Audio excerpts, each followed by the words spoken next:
Irmãos, nós vamos começar orando e depois nós vamos ler a palavra. Vamos orar, vamos curvar a nossa fronte.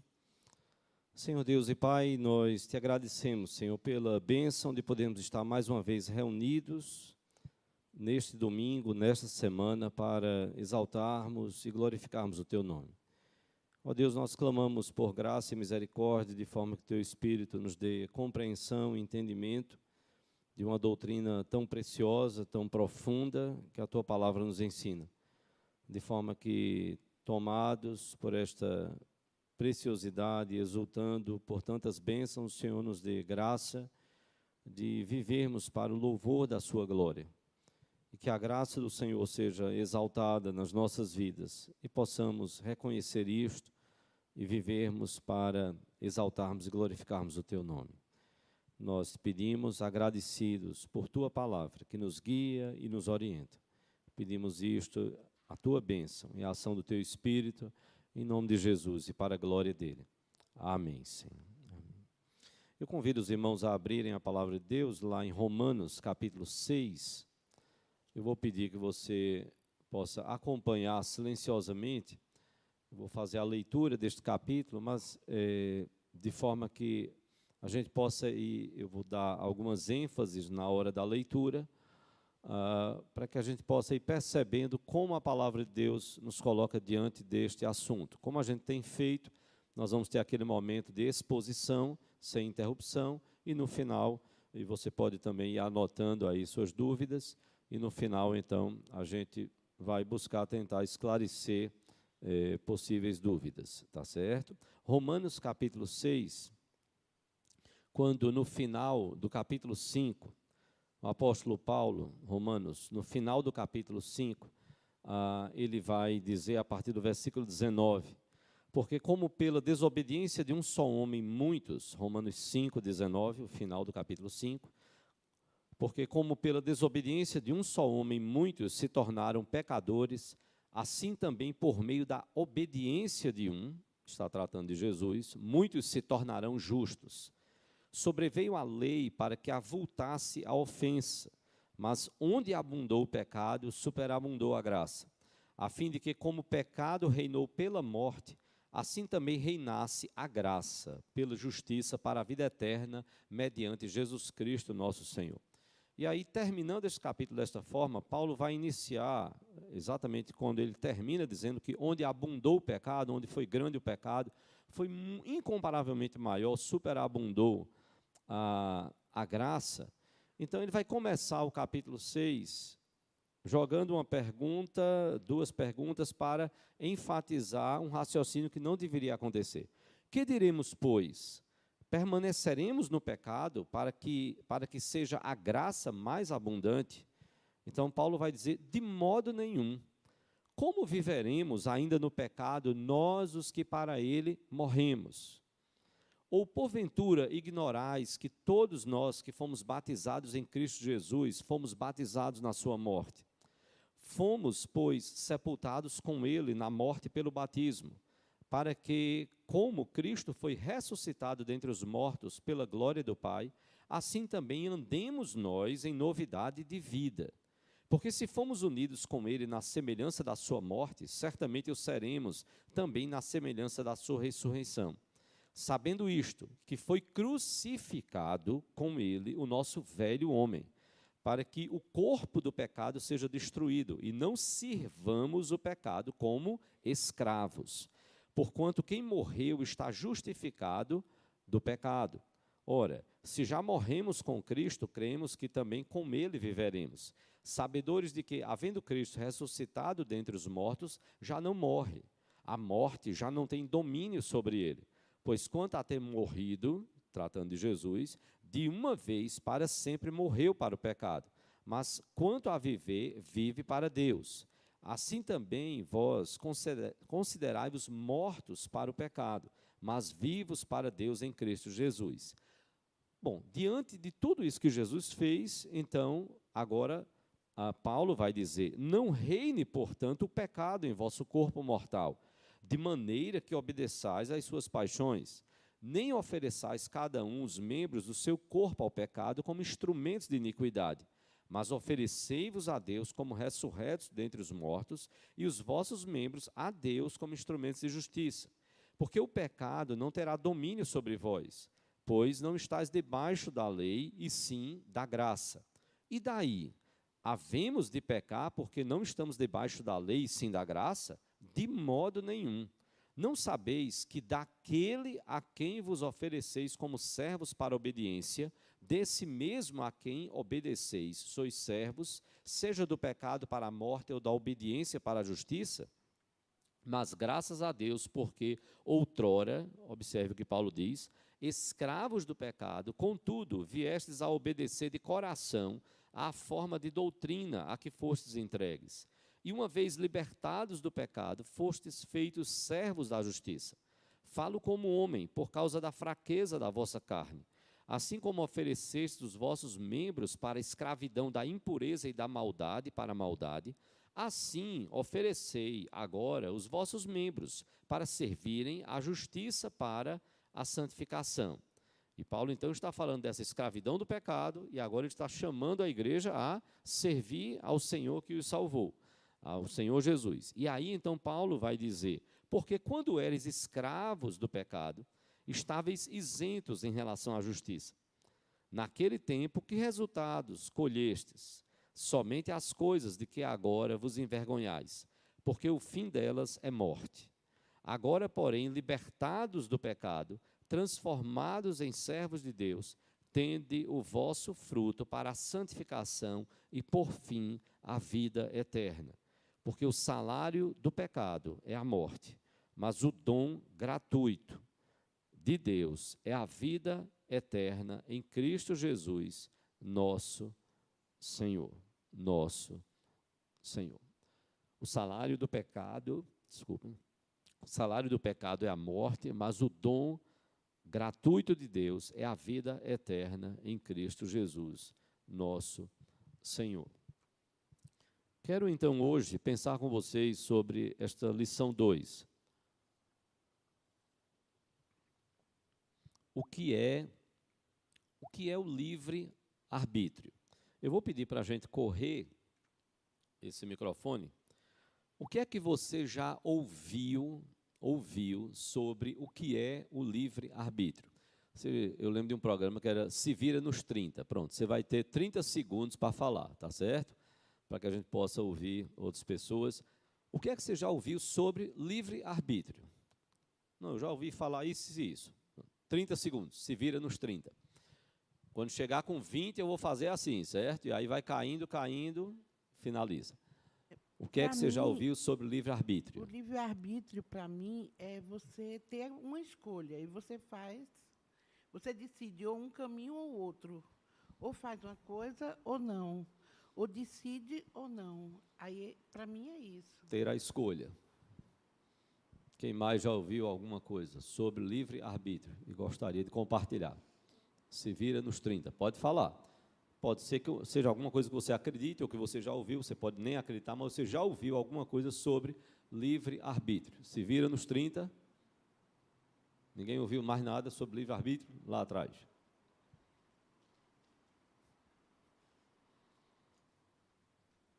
O que a gente ouviu falar, né, até cresci com essa doutrina, né, era que o ser humano ele tinha a opção de escolher o caminho que ele poderia andar, né? Que ele poderia escolher se, por exemplo, entregaria a vida dele para Jesus ou não, né? E ele mesmo, por conta disso, teria as suas próprias consequências disso. Então, ter o poder de escolha com respeito a entregar, por exemplo, a vida dele a Cristo ou não. Há algo mais que alguém gostaria de compartilhar? Se você gostaria, fique de pé, lá atrás. Se vira nos 30, tá bom, viu? Está todo mundo se virando nos 30. O homem ter essa liberdade de opinar, né? E opinar entre o bem e o mal. Ele teve essa liberdade de opinar entre o bem e o mal no princípio. Aí eu acho que eu vou deixar só até aí, porque senão... Então, que ele teve também, então, já ouviu falar que ele teve essa oportunidade no princípio, de opinar e decidir sobre o bem e o mal. Algo mais? Eu também acho que assim mesmo, Deus dá aquela oportunidade à pessoa, né? Aí a pessoa segue ou não, né? Quer dizer, ele dá o livre arbítrio, né? Se você sabe que aquilo é pecado e você vai fazer, quer dizer, aí essa consequência aí, Deus é que vai saber como é que vai agir, porque você está fazendo, mas você sabe que o que você está fazendo é errado. Ok. Não é que está ruim, não, é o tempo. 30 segundos. É só para lembrar os 30 segundos. Eu mesmo, eu gosto de falar muito. Se deixar, se meu pai tivesse aqui, eu digo, não, microfone para ele, não. Ele vai querer 30 minutos. Capacidade de escolher. A capacidade de escolher. Então, vejam bem, veja que no geral, o que está aí, agora vai precisar depois para os versículos, e quando cansar, o Batista se levantou lá e vão alternando aí para correr, não é? Bom, aí o que você já ouviu, que veja que tudo gira em torno da possibilidade, da capacidade do homem de fazer escolhas, Bom, na época da Reforma Protestante, o monge e reformador Martinho Lutero, ele teve alguns embates, principalmente a partir do momento que ele fixou as 95 teses. Isso gerou, então, muitas discussões, até porque ele estava se contrapondo às doutrinas da Igreja Católica Apostólica Romana, e aí, neste caso, ele teve um debate com o que era o humanista, muito famoso, Erasmo de Roterdã, da Holanda, sobre a questão do livre-arbítrio. Quando, então, no caso, Lutero, ele escreveu o livro A Escravidão da Vontade. E neste livro, então, ele defendeu as ideias bíblicas sobre a questão do livre-arbítrio. E quando ele fez isso, ele se opôs, versus aí, às doutrinas da Igreja Católica, uma vez que a Igreja estava se desviando da palavra. Lutero, ele entendeu que era impossível conciliar o evangelho da graça de Deus com a doutrina do livre-arbítrio ensinada pela Igreja Católica. Então é importante a gente então começar, uma vez que, como reformador, ele se opôs e ele entendeu que não tinha como conciliar a doutrina da graça com o livre-arbítrio, a gente então partir para entender o que é o livre-arbítrio.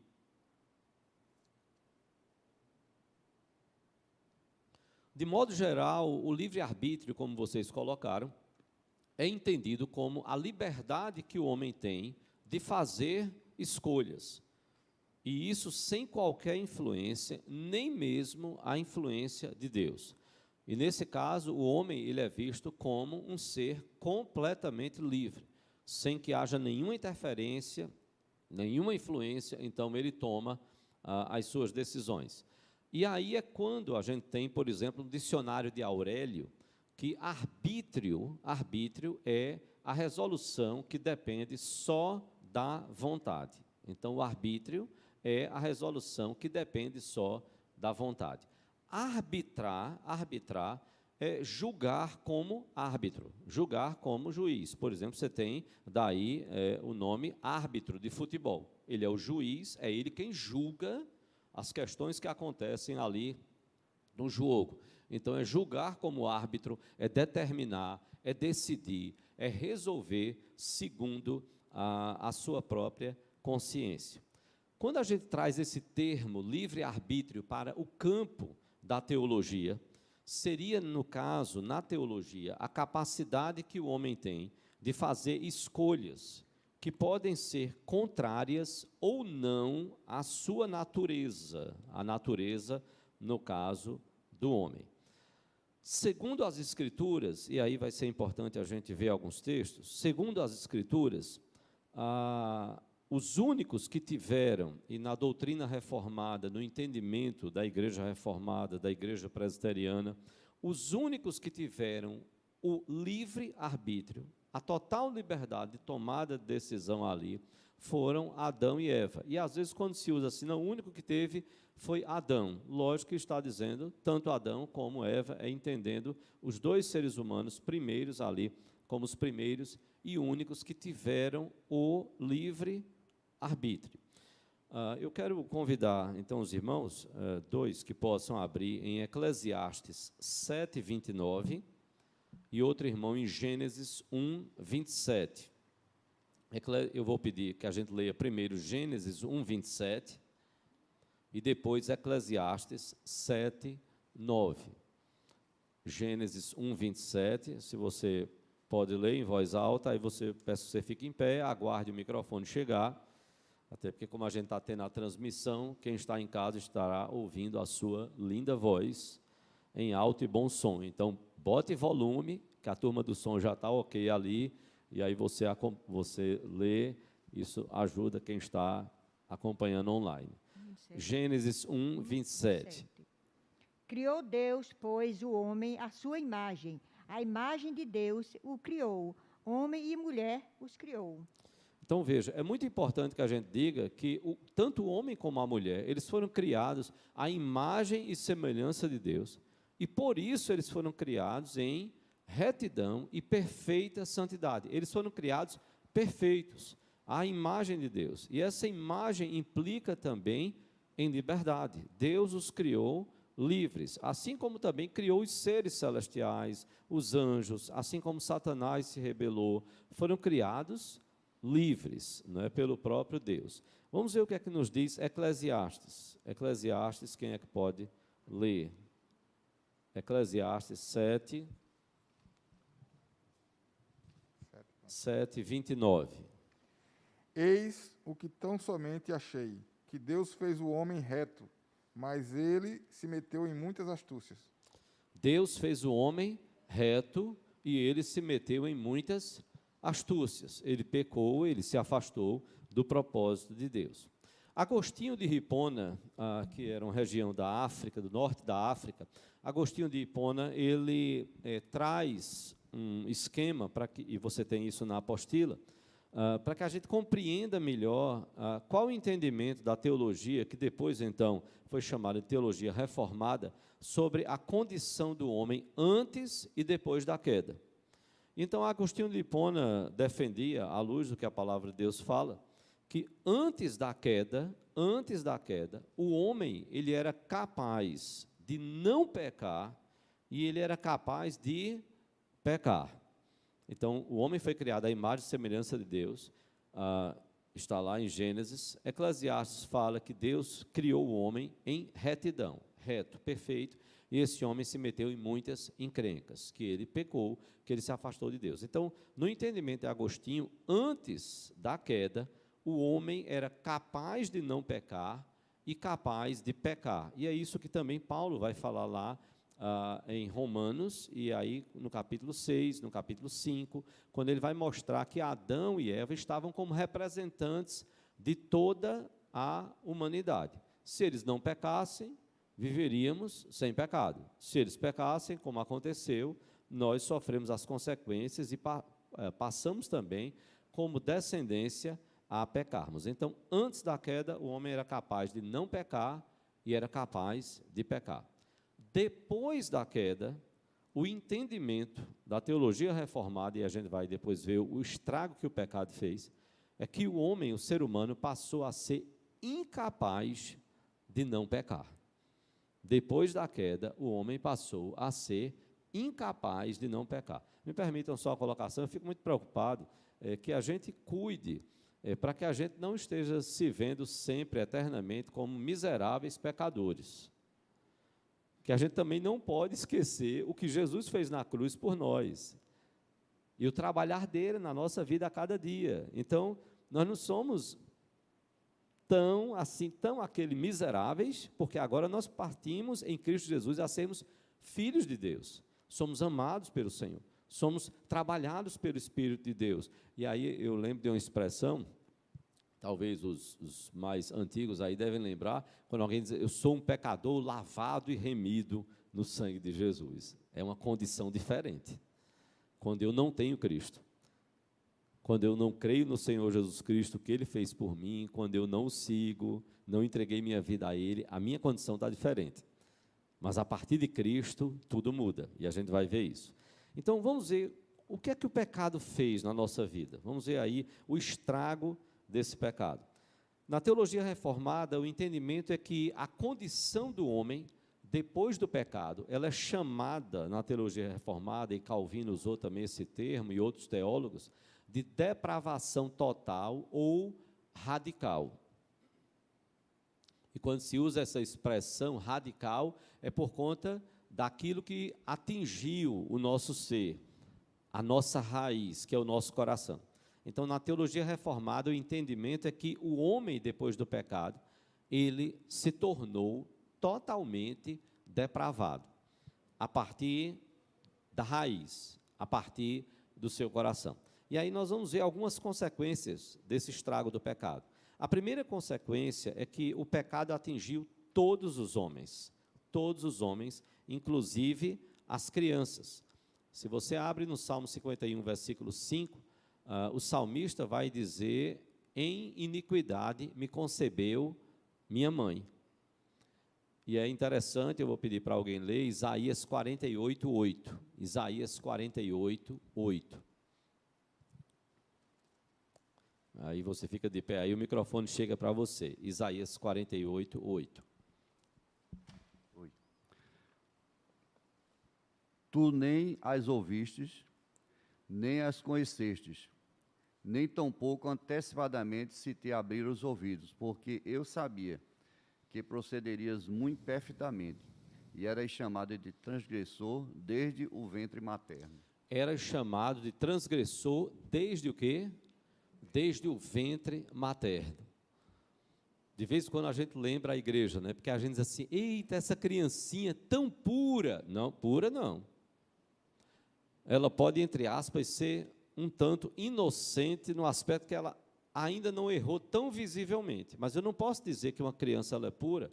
Inclusive, tempos atrás, eu lembro de ter lido uma pesquisa, um texto que foi elaborado, onde os cientistas diziam assim: encontramos o momento, e aí os cientistas começavam a defender e dizer em que a morte é passada para o ser humano. É exatamente na concepção dele. Quando há essa fecundação do óvulo pelo espermatozoide, a vida, aí veja, os cientistas comentando o aspecto científico, a vida e a morte são passadas juntas. É gerada a vida e a morte, e o gene da morte já é passado ali. Eles não estavam tratando da questão teológica. Não, eles estão tratando do ponto de vista científico. E aí a Bíblia, então, vai dizer que desde o ventre materno, não tinha nem nascido, a vida é gerada, a morte é passada. O pecado é passado ali desde o ventre materno. E o salmista, e Davi, quando escreve o Salmo 51, ele vai dizer: em iniquidade me concebeu minha mãe. Então, ainda no ventre, sim, entende ele como esse pecado atingiu a todos os homens, até mesmo crianças, em todas as épocas, através do seu representante, que foi ninguém menos do que Adão, como está lá em Romanos 5, 12. E Romanos 3, 23, quando a palavra de Deus vai dizer que todos pecaram, a exemplo de Adão. Ou seja, a palavra vai mostrar, Paulo escrevendo aos Romanos, vai mostrar que esse pecado veio passando de geração em geração a partir de Adão, como representante da humanidade, E Paulo vai falar ainda mais, que esta natureza, ela geme. Lá em Romanos 8, 19 a 21, ele vai falar que a natureza geme e a natureza aguarda esse resgate de Deus. Porque a própria natureza sofreu as consequências do pecado. O sustento ele será produzido entre cardos, em meio a cardos, espinhos, abrolhos, tudo ali. A dificuldade para o sustento. E você vê como a natureza, em consequência do pecado, ela termina sendo afetada também. Ou seja, toda a criação de Deus foi afetada a partir do pecado. Uma segunda consequência que nós temos na Bíblia é que o pecado nos tornou, e aí eu vou pedir para alguém abrir em Efésios 2:3, o pecado nos tornou desobedientes, inimigos e rivais de Deus. Isso é até um tanto chocante, mas é a realidade do que a Bíblia nos fala. O pecado nos tornou desobedientes, inimigos e rivais de Deus, porque pecando eu estou agindo contra a vontade de Deus, pecando eu estou agindo contra a santidade de Deus. Então eu terminei, por conta do pecado, me tornando desobediente, inimigo e um rival da vontade de Deus. Vamos ver como Paulo coloca isso, lá em Efésios 2:3. Alguém pode ler?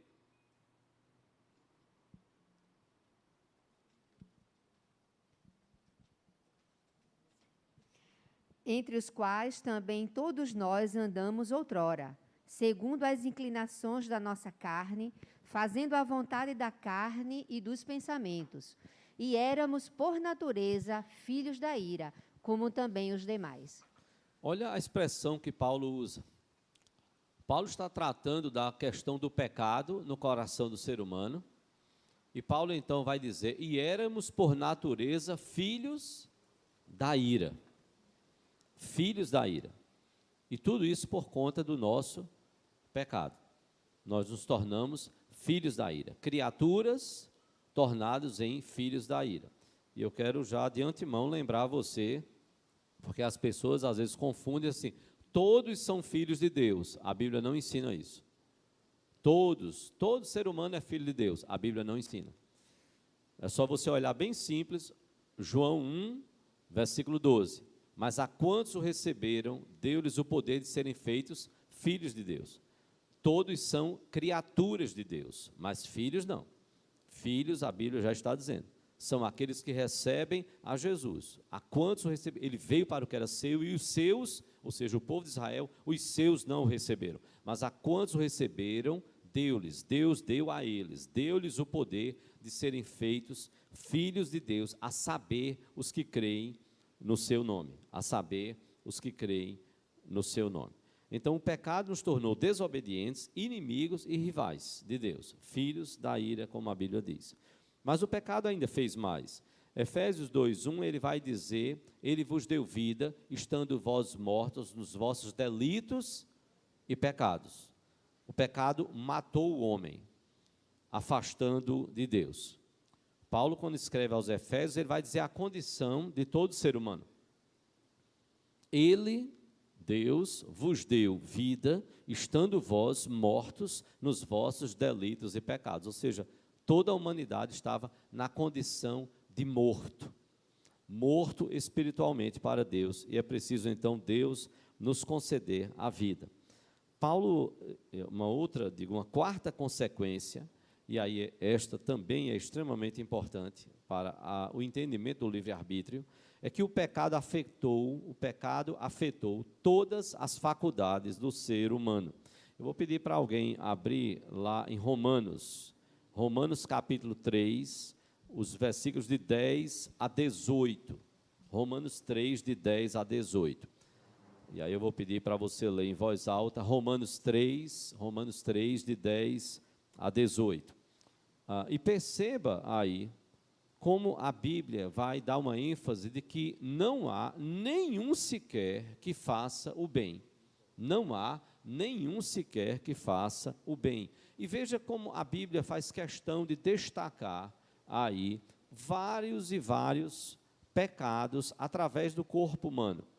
Romanos 3, de 10 a 18. Quem pode ler?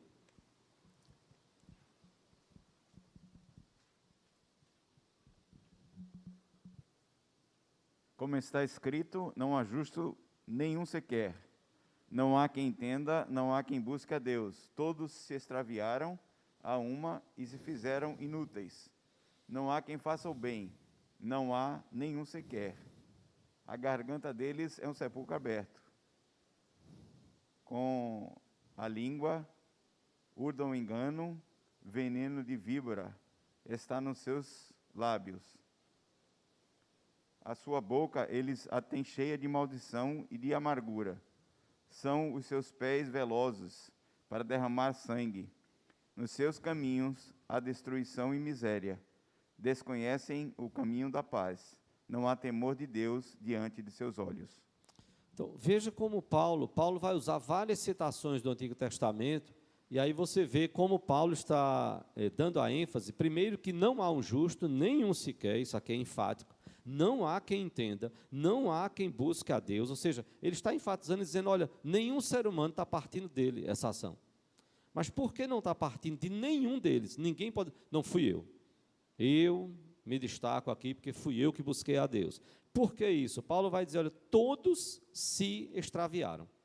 Há uma, ou seja, todos eles, unidos, todos se fizeram inúteis. Não há quem faça o bem, não há nem um sequer. Então, esse não há de Paulo, ele é enfático, repetitivo, para mostrar que nenhum ser humano foge a essa realidade, de que todos são pecadores e que não partiu de nenhum deles buscar a Deus, por conta da condição deles. A garganta deles é sepulcro aberto, a língua, o urro de engano, veneno de víbora está nos lábios, a boca tem cheia de maldição e amargura, os pés são velozes para derramar sangue, nos caminhos deles a destruição e miséria, desconheceram o caminho da paz. Não há temor de Deus diante de seus olhos. Então, Paulo faz questão de enfatizar de que todo ser humano foi afetado pelo pecado. Todo ser humano, todas as faculdades do ser humano. As suas emoções foram afetadas pelo pecado. O seu intelecto, a sua inteligência, afetado pelo pecado. Então, esse homem, totalmente afetado pelo pecado, não busca a Deus. E aí a Bíblia vai mostrar aquilo que era entendido como o centro da vida, o coração. Veja o que está lá em Jeremias 17, 9. Vou pedir para alguém ler este texto, Jeremias 17, 9 e Mateus 15, 19. Jeremias 17, 9 e Mateus 15, 19. Quem pode ler Jeremias 17, 9? Enganoso é o coração, mais do que todas as coisas, e desesperadamente corrupto. Quem o conhecerá? Enganoso é o coração. Ele é desesperadamente corrupto. Não sei se você já ouviu, mas tem um ditado, uma frasinha popular que diz mais ou menos assim: coração é terra que ninguém anda, é isso? Coração é terra que ninguém anda. A Bíblia diz que o coração é enganoso.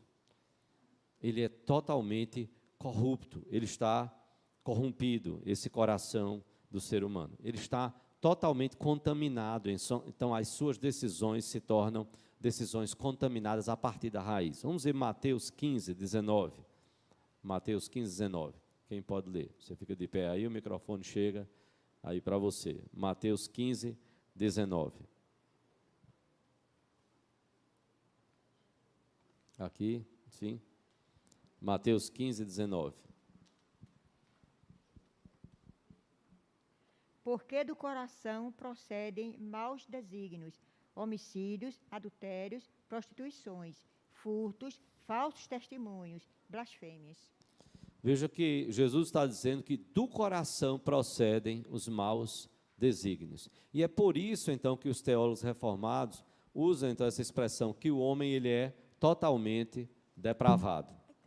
E aí, às vezes, usa a expressão da depravação total ou depravação radical, no sentido que a raiz, a origem, o coração, ele está corrompido, ele é pecaminoso. E por ele estar corrompido, pecaminoso, então é o que procede dele, não abençoa. O que procede desse coração cheio de pecado termina por manchar e contaminar as decisões que esse homem toma. Os teólogos, então, que defendem que o homem perdeu o livre-arbítrio, eles, no entanto, e alguém poderia dizer assim, sim, mas e na hora que eu tomo uma decisão de fazer uma coisa boa para outra pessoa? Na hora que eu vou e faço alguma coisa que, num certo sentido, não é tão mal, tão ruim assim. E aí os teólogos reformados, eles entendem que nós não temos o livre-arbítrio, porém nós temos a livre, que é chamada a livre agência. E aí é interessante a gente entender o que é isso, do livre-arbítrio para a livre agência. O que seria isso? Nós não podemos esquecer que o livre-arbítrio é a capacidade de nós tomarmos decisões completamente livres de influência. Então, não esqueça isso. Livre-arbítrio é, eu tomo decisões sem nenhuma influência, seja interna, seja externa. Nem mesmo de Deus, nem de Satanás, de nada, nem do mundo, nem de pessoas, não. Aí sim seria o livre-arbítrio. Eu tomo a decisão sem nenhuma influência. Diferentemente, a livre agência, ela é entendida como a capacidade do homem de fazer escolhas de acordo com a sua natureza, sim, que agora é decaída, pecaminosa. Então, a diferença aí que os teólogos reformados fazem é, quando eu tenho livre-arbítrio, ou quando o homem, o ser humano, tinha livre-arbítrio, ele podia tomar a decisão independentemente de qualquer influência. Agora, quando eu tenho a livre agência, ela é entendida como a capacidade do homem de fazer escolhas de acordo com a sua natureza. Ele é livre, sim, mas ele é livre para agir dentro dos limites da sua natureza. E como está essa natureza do ser humano após o Éden? Ela está uma natureza pecaminosa, decaída. E aí os teólogos reformados vão entender que você tem uma livre agência em dois âmbitos aqui. Você tem a livre agência chamada pré-conversão. Antes de ser convertido a Cristo, como é que está a situação desse ser humano? Antes de crer no Senhor Jesus Cristo, a Bíblia diz lá em Efésios 2:1, Ele vos deu vida, estando vós mortos nos vossos delitos e pecados. Então, antes de entregarmos a nossa vida ao Senhor Jesus Cristo, na pré-conversão, antes da conversão, nós temos a livre agência. Em que sentido? Em primeiro lugar, o ser humano está morto. O ser humano está morto.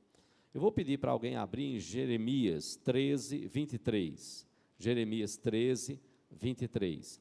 Onde, o que a Bíblia vai nos mostrar aí em Jeremias 13, 23, é que nós não temos, por nós mesmos, como fazer o bem. E aí, veja bem, nós precisamos entender aí que o bem é o bem completamente.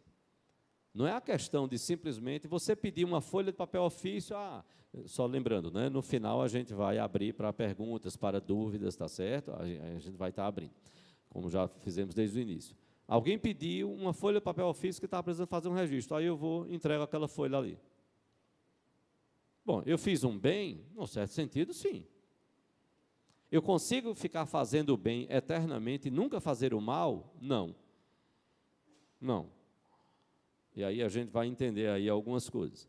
Então, em primeiro lugar, entender que o homem, ele está morto, sem Cristo, ele está morto espiritualmente. Ele não consegue, sem Cristo, cumprir a vontade de Deus para a sua vida. Vamos ver aí o que diz Jeremias 13, 23. Pode acaso o etíope mudar a sua pele ou o leopardo as suas manchas? Então, poderias fazer o bem, estando acostumados a fazer o mal.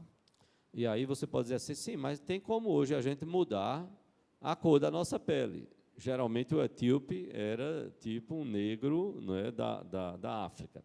Então, o que a palavra está dizendo é, pode o etíope mudar a cor da sua pele? Pode o leopardo mudar as suas manchas? E o profeta Jeremias vai trazer a palavra de Deus para dizer, olha, se há essa possibilidade, então você pode fazer o bem, estando você acostumado a fazer o mal. É onde o profeta está trazendo a palavra de Deus, veja só, até para o próprio povo de Deus, para alertar o povo e dizer, olha, se não for Deus, nós não temos condições por nós mesmos de fazermos o bem, porque a nossa natureza ela está corrompida, o nosso coração está pecaminoso, então nós não vamos conseguir fazer o bem. Olha o que diz Isaías 64, 6. Alguém pode ler esse texto? Isaías 64, 6. Onde a Bíblia vai mostrar que as nossas justiças, vamos botar entre aspas, que as nossas justiças, elas são como trapo de imundície. Alguém pode ler? Isaías 64, 6. Você fica de pé aí, o microfone chega. Mas todos nós somos como o imundo, e todas as nossas justiças como o trapo da imundícia. Veja só, Isaías, para enfatizar o que Deus fez na vida do seu povo, Isaías vai dizer, todos nós somos como o imundo, e as nossas justiças como trapos de imundícia. Essa expressão trapos de imundícia, ela pode ser usada para duas situações. Uma situação eram os panos de menstruação da mulher, o que tornava ela cerimonialmente impura para participar dos atos religiosos. E a outra aplicação eram os panos que envolviam os leprosos, que tinham que ficar afastados da sociedade. Então, Isaías, que ele chegou até a dizer, ai de mim, porque sou um homem de lábios impuros e habito no meio de um povo de impuros lábios, reconhecendo o seu pecado, buscando se consagrar ao Senhor. É Isaías que vai aqui nos dizer que as nossas justiças são como trapos de imundície. As nossas justiças. Então, por mais que a gente busque por nós mesmos fazermos o bem, nós não temos como fazê-lo segundo a vontade de Deus. E as nossas pretensas justiças, elas são vistas por Deus como trapos de imundície, porque não consegue a perfeição. Não tem yin e yang. Deus é todo bom e tem um pouquinho de maldade nele. O diabo é todo mal e tem um pouquinho de bondade nele. Não. Deus é perfeito. Não há ele nenhuma sombra de trevas. Não há nele nenhum mal. Não, ele é perfeito. As nossas justiças, elas são como trapos de imundície.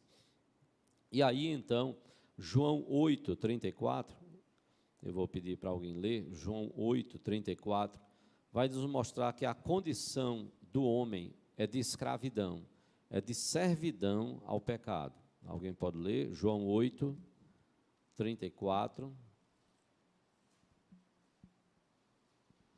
Veja, tudo isso vendo essa livre agência pré-conversão. João 8, 34. O que é que nos diz? Replicou-lhe Jesus, em verdade vos digo, todo que comete pecado é escravo do pecado.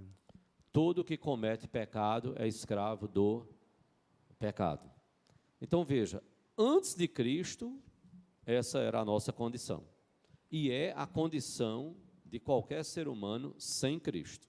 Ele está espiritualmente morto, ele não tem como fazer o bem na sua perfeição, conforme é a santidade de Deus e como Deus exige. As justiças nossas sem Cristo são como trapos de imundícia, e a nossa condição é de escravos do pecado. Sem Cristo, essa é a nossa situação.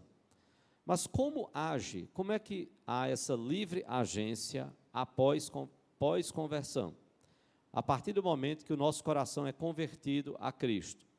Como é que acontece, então, essa livre agência? Eu estou tranquilo aqui, agora ali foi, viu? Ali foi. Ali foi. Não, mas aqui eu estou tranquilo, só para... Bom, como é que acontece essa livre agência a partir do momento que nós somos convertidos a Cristo? A partir do momento que somos convertidos a Cristo. Bom, na salvação que é operada por Deus, o que é que Deus faz? Ele retira o nosso coração de pedra. Lembra da raiz? Depravação radical, a raiz, o nosso coração depravado, pecaminoso. Ele retira esse coração de pedra e Ele troca esse coração de pedra por um coração disposto a servi-lo, obedecê-lo, buscá-lo, amá-lo, ser consagrado a Ele. Veja o que está lá em Ezequiel 36, versículos 26 e 27. O Salmo 51, 10, Davi ele vai dizer: cria em mim, ó Deus, um coração puro, e renova dentro em mim um espírito inabalável, estável, firme. Não é? Cria em mim, ó Deus, um coração puro. Foi a oração do salmista. Vamos ver Ezequiel 36, 26 e 27.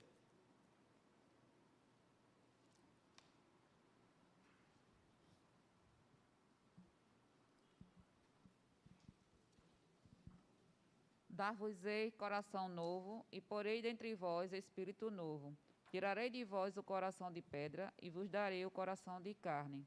Porei dentro de vós o meu espírito, e fareis que andeis nos meus estatutos, guardeis os meus juízos e o observais. Olha a promessa de Deus, quando Deus fala através do profeta Ezequiel para o povo: dar-vos-ei um coração novo, e porei dentro de vós espírito novo. Tirarei de vós o coração de pedra, e vos darei coração de carne. Porei dentro de vós o meu espírito, e farei que andeis nos meus estatutos, guardeis os meus juízos e os observeis. O que a palavra está inicialmente nos dizendo é que essa é uma ação de Deus. Deus começa, como é que começa essa transformação? Ele pega o meu e o seu coração de pedra, tira e coloca em nós um coração de carne. Um outro aspecto que nós vamos ter nessa livre agência pós-conversão é que em nossa vida nós não podemos esquecer que nós ainda estamos influenciados pelo pecado. Só que com uma diferença em relação àquele que não tem a Cristo. É que em Cristo nós podemos lutar contra o pecado e sermos vitoriosos. Eu vou pedir para alguém abrir lá em 1 João, capítulo 5, versículos 4 e 5. 1 João 5, versículos 4 e 5. Você abre, fica de pé, o microfone chega para você. Se você ainda não leu, eu gostaria de ler. 1 João, capítulo 5, versículos 4 e 5. Porque todo o que é nascido de Deus vence o mundo, e esta é a vitória que vence o mundo, a nossa fé. Quem é que vence o mundo, senão aquele que crê ser filho de Deus? Olha como João nos coloca que todo aquele que é nascido de Deus vence o mundo. E a nossa vitória, não é? E aí ele vai dizer, vence o mundo, e esta é a vitória que vence o mundo, a nossa fé. Lembrando o que Paulo fala, isto não vem de vós, é um dom de Deus, é Deus que nos concede a fé, é Deus que nos concede não só a fé, mas a salvação. Quem é o que vence o mundo? Diz João, senão aquele que crê ser Jesus, o Filho de Deus. E é interessante porque esse mesmo João, quando ele fala para a igreja e falando sobre a vitória sobre o maligno, ele vai falar exatamente que esses jovens, eles estão vencendo o maligno porque eles estão se firmando na palavra de Deus. E aí, então, ele vai enfatizar que esses jovens precisam buscar ao Senhor, precisam servir ao Senhor, e isso será uma constante na vida do cristão. Nós precisamos lutar e lutar baseados na palavra. É quando João fala lá, 1 João 2, o versículo 14. Já no final do versículo 13, ele vai dizer, jovens, eu vos escrevo porque tendes vencido o maligno.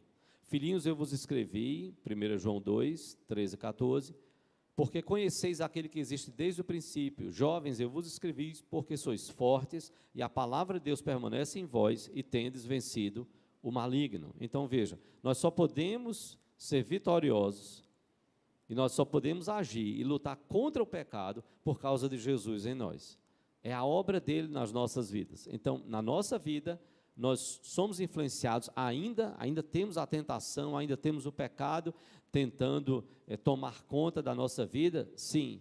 Só que em Cristo é que nós podemos lutar e sermos vitoriosos. Em Cristo é que nós podemos lutar e sermos vitoriosos.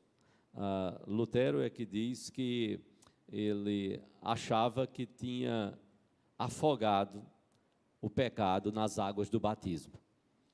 E aí, então, ele diz, eu preciso estar sempre me policiando, sempre cuidando, sempre lutando.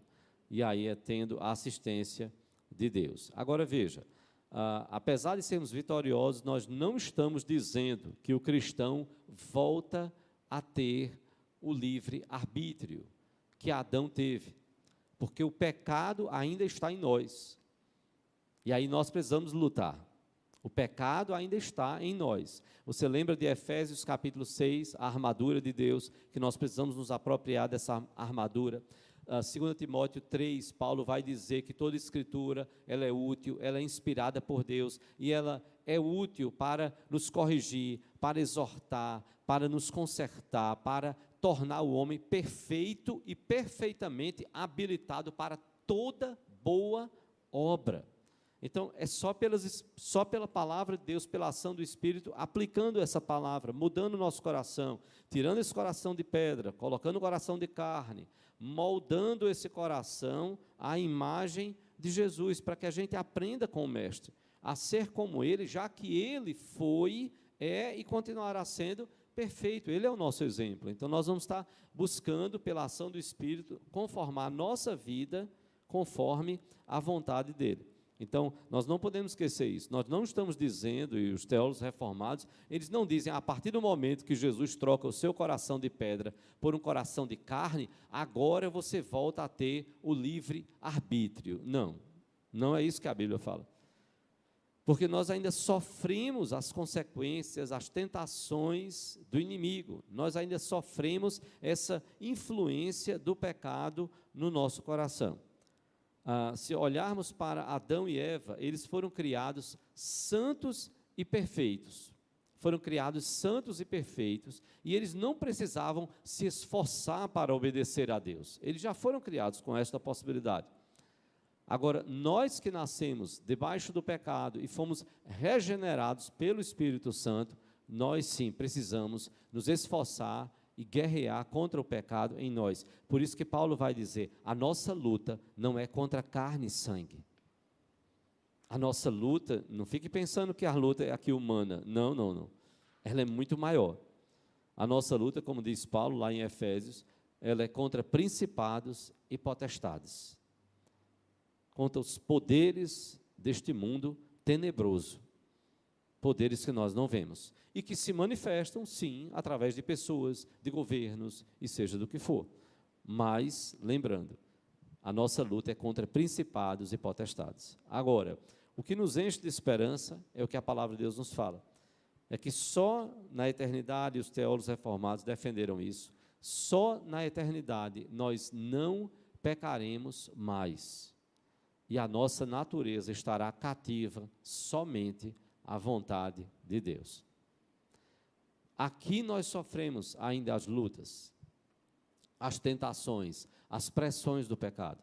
O que nos cabe fazer, o que Jesus fez. Ele sendo santo, puro, perfeito, sendo filho de Deus, ele lutou contra o pecado. Ele sofreu as investidas do maligno, tentando derrubá-lo, tentando fazer pecar. Ele lutou, dando o exemplo. Como ele mesmo disse aos seus discípulos, no mundo tereis aflições, mas tende bom ânimo, eu venci o mundo. Como ele orou, não peço que os tires do mundo, mas que os santifique, na verdade, a tua palavra é a verdade. Então, nós temos essa luta de buscarmos uma vida de santidade conforme a vontade de Deus.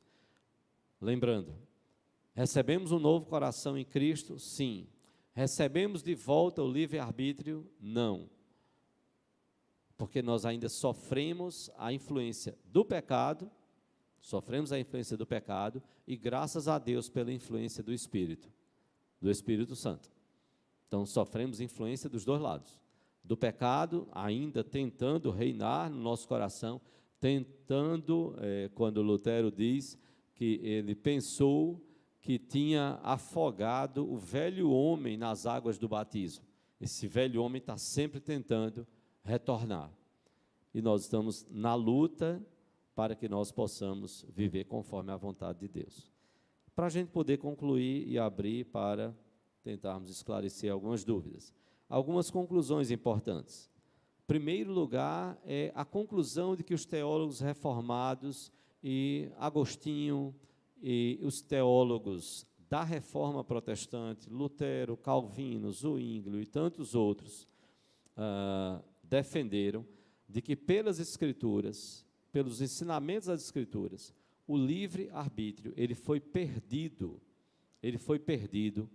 com a queda do homem no Éden.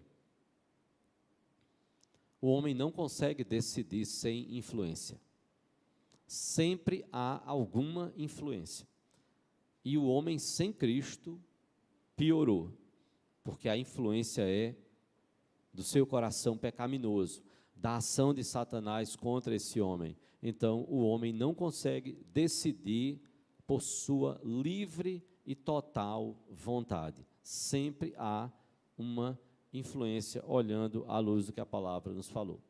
Uma segunda conclusão é que o ser humano, e aí os teólogos chegam a essa conclusão, livre-arbítrio não, livre agência sim, que no caso é agir de acordo com a natureza humana manchada pelo pecado. E Deus não vai fazer o homem, Deus não vai chegar e colocar o mal no coração do homem. Esse homem esse homem afastado da vontade de Deus, esse homem vai agir pela pressão do pecado no seu próprio coração. Ele vai, tomado por sua própria natureza pecaminosa, ele vai agir de pecado em pecado. Se Deus não agir para conter isso, se não fosse a graça de Deus, a misericórdia dele, nós estaríamos muito piores como humanidade do que até aqui chegamos. Então, o entendimento é que o ser humano ele tem a livre agência, não livre-arbítrio, mas ele tem a livre agência, sim, de agir de acordo com a sua natureza humana, que está manchada pelo pecado. E aí chegamos a uma terceira conclusão, é de que só por meio da salvação no Senhor Jesus Cristo, que nos concede o seu Espírito Santo, é que nós podemos ter um novo coração e uma nova vida, que agora sim possa, por meio dele, agradar a Deus. Ou seja, se a primeira conclusão é que nós perdemos o livre-arbítrio lá no Éden, se a segunda conclusão é de que o ser humano, o que ele tem é a livre agência, ele vai agir de acordo com a sua natureza humana, pecaminosa, manchada pelo pecado, é por meio de Jesus, da salvação dele operada no nosso coração, que, concedendo o Espírito Santo, pelo agir do Espírito Santo no nosso coração, aí sim é que nós podemos ter um novo coração, uma nova vida, que agora, então sim, possa, por meio da ação dele na nossa vida, podermos agradar a Deus. Bom, aqui a gente termina essa parte de exposição, e aí a gente vai abrir para dúvidas que você tenha, ou alguma colocação. Se for alguma colocação, a gente vai pedir que seja mais breve, para que a gente possa concentrar mais em dúvidas, tá certo? Se você tiver alguma dúvida, você levanta e o microfone vai chegar até você.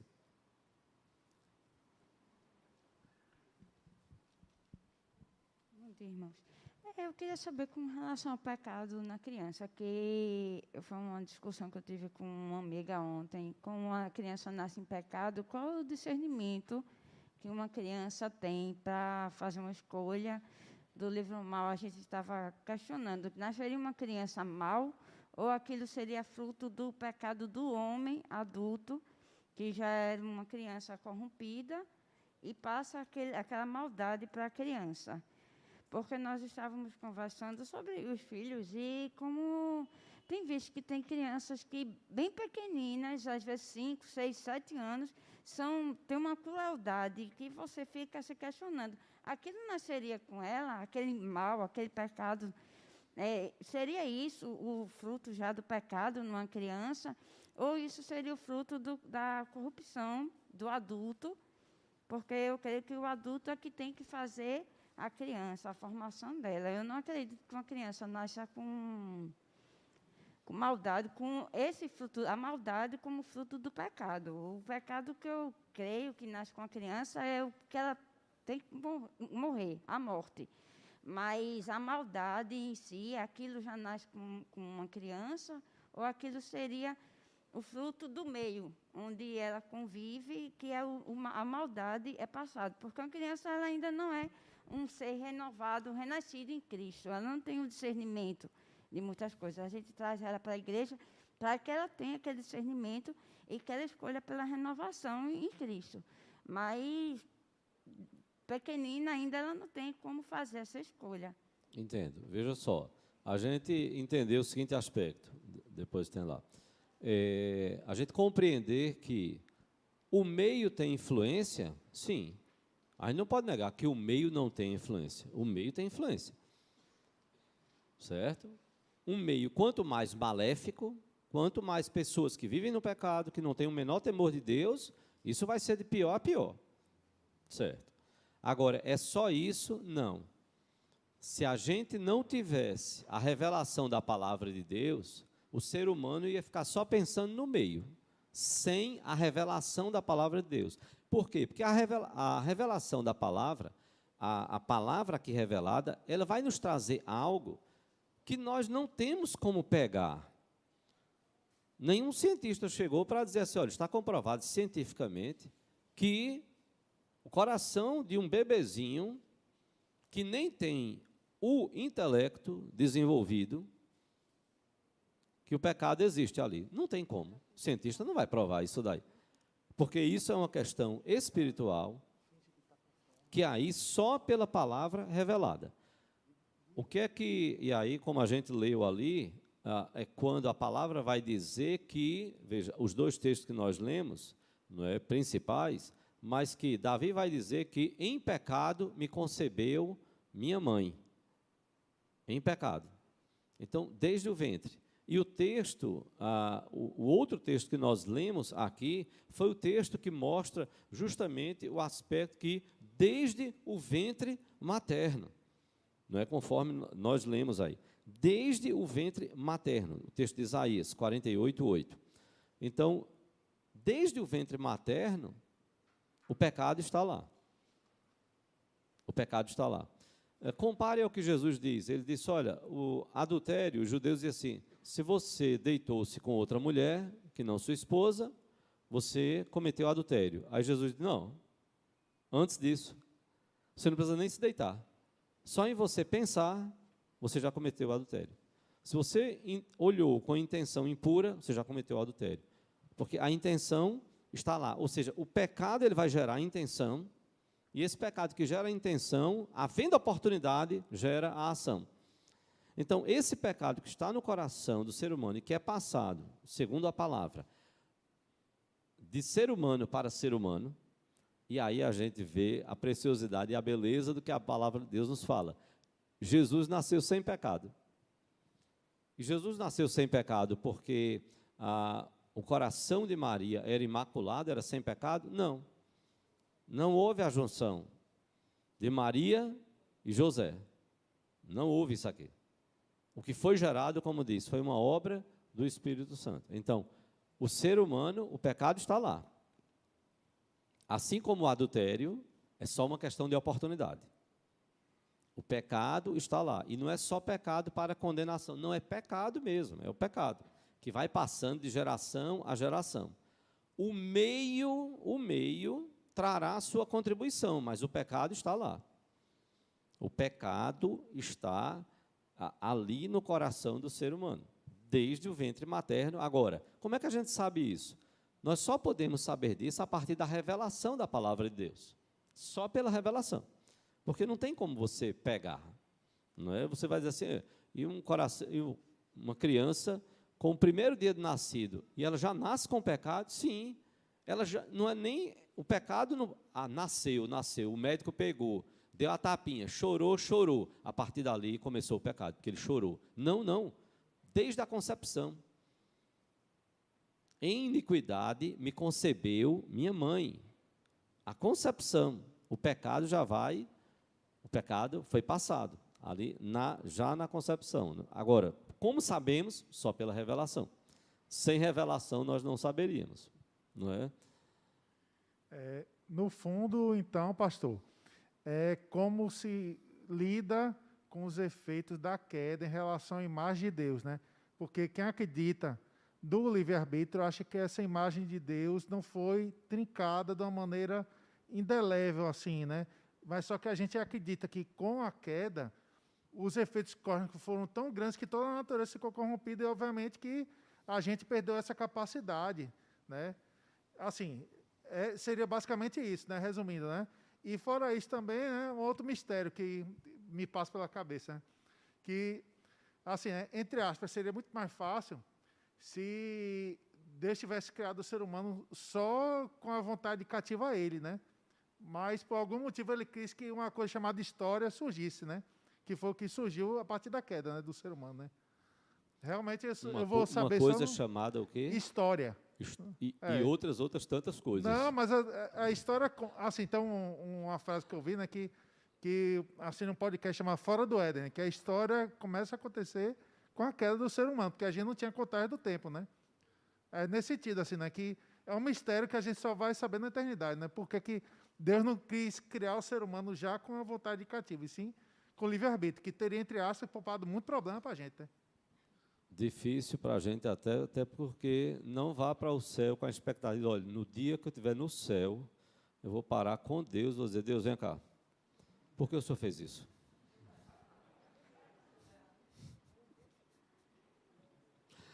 Não é como Paulo diz, Paulo fica maravilhado, ele só diz, quem conheceu a mente do Senhor? Quem foi o conselheiro dele? Quem é que pode... Né? E a gente, na nossa finitude, nós vamos ter as nossas imaginações, os nossos questionamentos, tudo, exato, fruto da nossa finitude e limitação. Mas, então, entender, não é só o meio, sim, é o aspecto do pecado que está lá no coração do ser humano. E a imagem de Deus, a base da nossa criação, nós fomos criados à imagem e semelhança de Deus, até esta imagem foi manchada nas nossas vidas. Ou seja, todo o ser humano foi manchado pelo pecado, né? Nós estudamos aqui na nossa classe, há uns domingos atrás, que Deus nos deu esse livre-arbítrio a partir de Adão, porque ele não tinha a intenção de ter robôs, né? Ele gostaria que o homem decidisse no seu coração louvar e engrandecer o nome dele e ter convivência íntima com ele, né? Respondendo só a questão do Daniel ali, né? Quando ele falou quando ele deu essa palavra que ele falou aí, né? Então, Deus deu ao homem o livre-arbítrio em Adão, porque ele queria que nós tivéssemos essa liberdade, quer dizer, não fôssemos robôs. Sim, ali em Adão, e em Adão perdemos. Em Adão perdemos.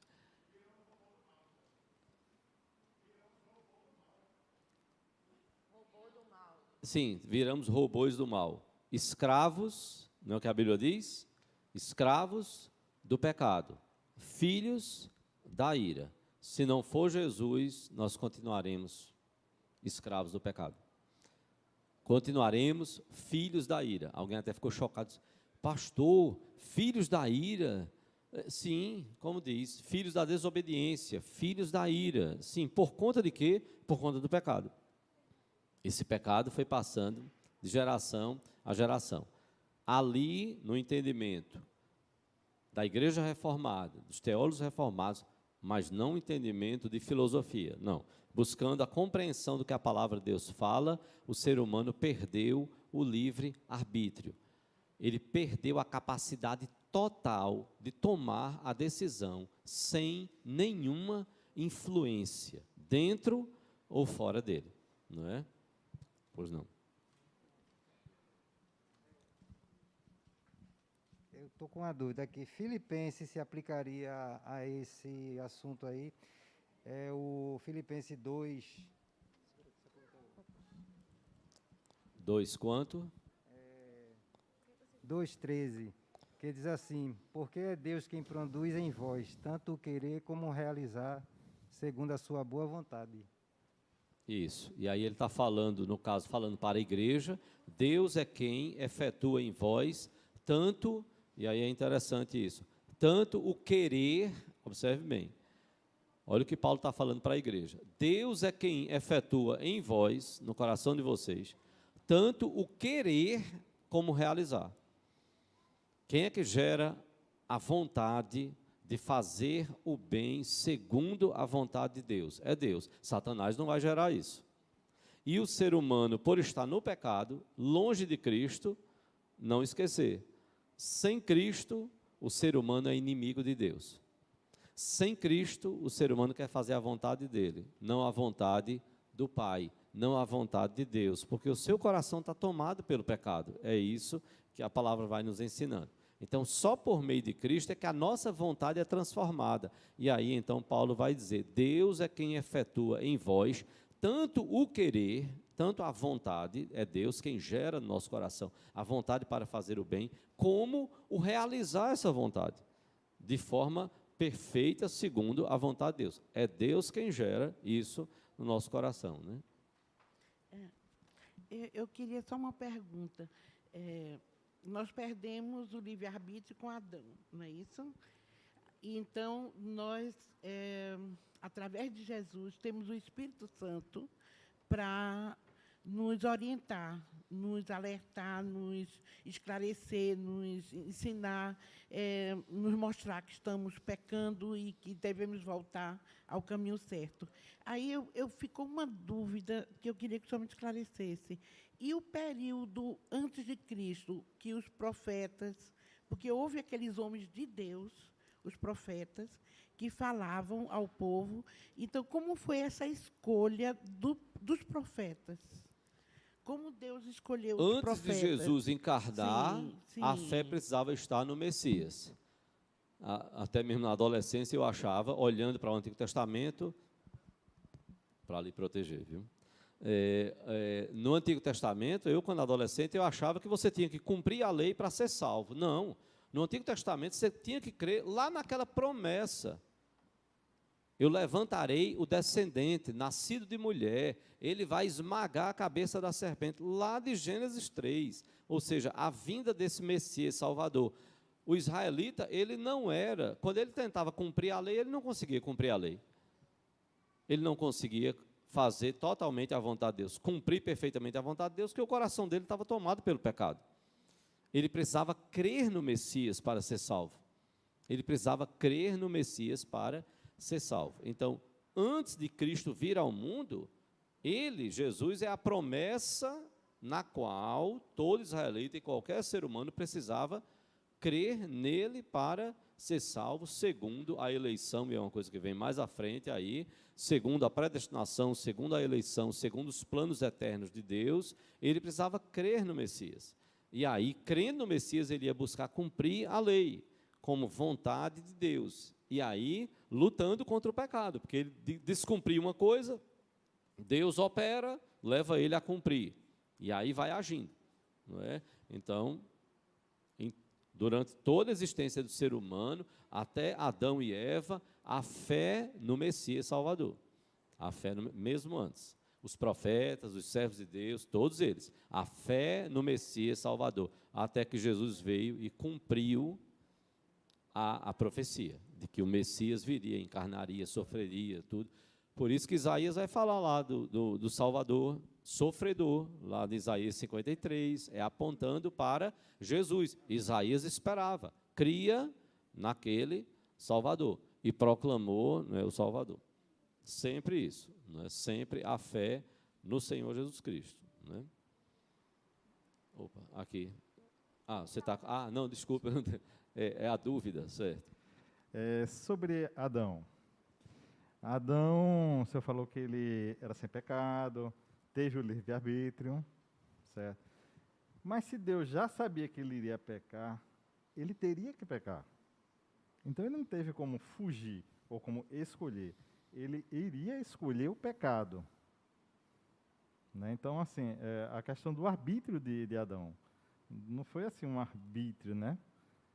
Como eu faço a minha opção, eu vou pecar, eu não vou pecar. Né? Que a gente entenderia como Adão. Mas Adão teria que pecar, iria pecar, então ele não teve escolha de não pecar. O entendimento que os teólogos reformados, que a Igreja Reformada também defende, é que ele tinha a liberdade de não pecar. Ele foi criado com a liberdade de não pecar. Agora, a partir do momento que pecou, perdeu aquele livre arbítrio.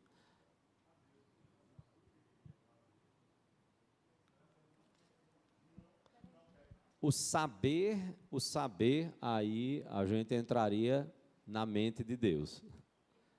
Como é que fica Deus? Este saber, como é que fica? O senhor sabia que iria pecar? A partir de que o senhor sabia que iria pecar? Foi o senhor que determinou ele pecar? Aí eu vou entrar, aí eu vou dizer assim, muito humildemente, reconhecendo a minha profunda pequenez, eu vou dizer como Paulo, quão insondáveis são os seus juízos, inescrutáveis os seus caminhos. Porque se o entendimento é que ele foi criado à imagem e semelhança de Deus, como cremos, ele foi criado livre. Satanás foi criado com a possibilidade de não pecar e de pecar. Ele pecou. Ele se rebelou. Outros anjos se rebelaram também, e a gente chama de demônios, né? Se rebelaram, certo? Como entender isso daí? Essa situação de Adão, esse saber de Deus que ele iria pecar, e aí Deus ter todo um plano. Ele foi criado com a possibilidade, o que os teólogos reformados, o que a Igreja Reformada defende é, ele, Adão, foi criado com a possibilidade de não pecar, ele poderia não ter pecado, e se ele não pecasse, bom, ele iria continuar adorando, servindo a Deus, como os anjos que não pecaram, e os anjos continuaram adorando e servindo ao Senhor, e Satanás e os demônios, eles se rebelaram, né? Eles se rebelaram, aí a gente chega naquela situação, Deus, o que é que estava na mente do Senhor? Como é que o senhor sabia que ele iria pecar? Como? Partindo de que o senhor sabia que ele iria pecar? Foi o senhor que determinou que ele pecasse, porque se ele determinou, então ele não teria esse livre-arbítrio. E se Adão foi criado, perfeito, a imagem e semelhança de Deus, ele não poderia pecar, ele teria que pecar, não teria o livre-arbítrio. Não é? Jader. Eu creio que Deus sabia que o homem ia pecar, mesmo assim ele criou, mas Deus tinha um plano para o homem. Né? Sim. Sim. Gênesis 3,15 fala justamente isso. Quer dizer, Deus já sabia que o homem ia pecar, mas ele tinha uma solução para o homem, que é justamente Jesus Cristo. Então não há nenhuma maldade, vamos dizer assim, né? A gente iria dizer assim, então Deus seria maldoso, sabendo que o homem ia pecar, ia cair. Não, mas Deus também tinha um plano de restauração para ele. E esse plano ele fez antes da fundação do mundo. Né? Nós fomos predestinados antes da fundação do mundo. Quer dizer, Deus já sabia que o homem ia pecar, mas antes disso, ele predestinou o homem para ter Cristo e ter uma solução para ele. Aí é que estava o grande plano de Deus, né? Eu acho também que o saber de Deus não implica na determinação dele. Tipo assim, ele sabia que Adão ia escolher, mas Adão tinha a opção. Adão naquela época, a gente não. Mas Adão tinha. Por mais que ele soubesse qual seria a escolha de Adão, né? Porque ele sabe todas as coisas. Sim, acho que foi uma sinalização para a criança. Ok, boas as contribuições. A gente tentar, não é? Entender aí algumas coisas, que vai voltar àquela base. A base, às vezes, que os teólogos chamam a causação. o que é que estava na base do conhecimento de Deus que ele iria pecar? E aí o conflito de saber que ele vai pecar implica, como foi colocado, implica que ele teria que pecar, iria, não iria. Então, novamente eu digo, a gente vai entrar naqueles juízos e caminhos inescrutáveis da mente de Deus. Deus, o Senhor criou Adão e Eva, sabendo que eles iriam pecar, mas eles tinham a possibilidade de não pecar. Os teólogos reformados dizem sim. Eles tinham a possibilidade de não pecar. Eles foram criados à minha imagem e semelhança, a imagem e semelhança de Deus. Então, tinha a possibilidade de não pecar, né? De não pecar. Satanás tentou tudo contra Jesus para que ele pecasse. Ele permaneceu firme até o fim, sem pecado, né? A sua natureza não manchada pelo pecado. E o ser humano caiu. Colhemos não só eles, mas todos nós até hoje, né, as consequências. Tá certo? Bom, chegamos nessa limitação aí do ser humano. Vamos ter mais essa pergunta e aí a gente vai encerrar com essa última. Quando nós pecamos, pastor? Espera aí, só para sair, porque tem um pessoal da transmissão. Quando nós pecamos,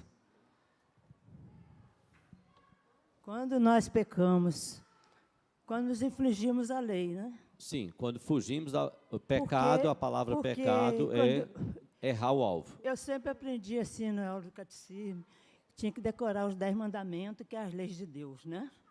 Então, nós, prestando atenção nas leis de Deus, estamos sempre com cuidado para não pecar, né? Para não pecar contra os 10 mandamentos, né? E que a lei se resume em 2 mandamentos, amar a Deus e amar ao próximo, não é? Ou seja, com todas as implicações, além dos 10 mandamentos, todas as implicações, né? E aí Jesus resumiu ali. Agora, e entender, pecado é na hora que eu erro o alvo. Na hora que eu não faço a vontade de Deus, eu peco. Desculpe, é porque se não falar no microfone não vai ouvir o pessoal da transmissão. A gente tem sempre que falar só para a gente. Porque, principalmente, quando nós pecamos, sabemos que estamos pecando, né? A gente sente aquele alerta que está errado, né? E fazemos. E a consciência de pecado, ela só poderá vir na sua inteireza. O ser humano pode até ter eu errei contra fulano, e até dizer, eu sou ateu, mas eu errei, eu não devia ter agido assim. E aí a gente vai para outras lições aí mais à frente, onde a gente vai ver justamente dessa graça comum de Deus, que foi derramada não só sobre os cristãos, mas sobre toda a humanidade, não é? Deus abençoe este dia do Senhor, domingo. Vamos estar adorando ao Senhor. Devagarzinho a gente vai de lição em lição, avançando para questões tão profundas, tão preciosas, e que o final, o desejo seja glorificarmos a Deus. Que Deus nos abençoe.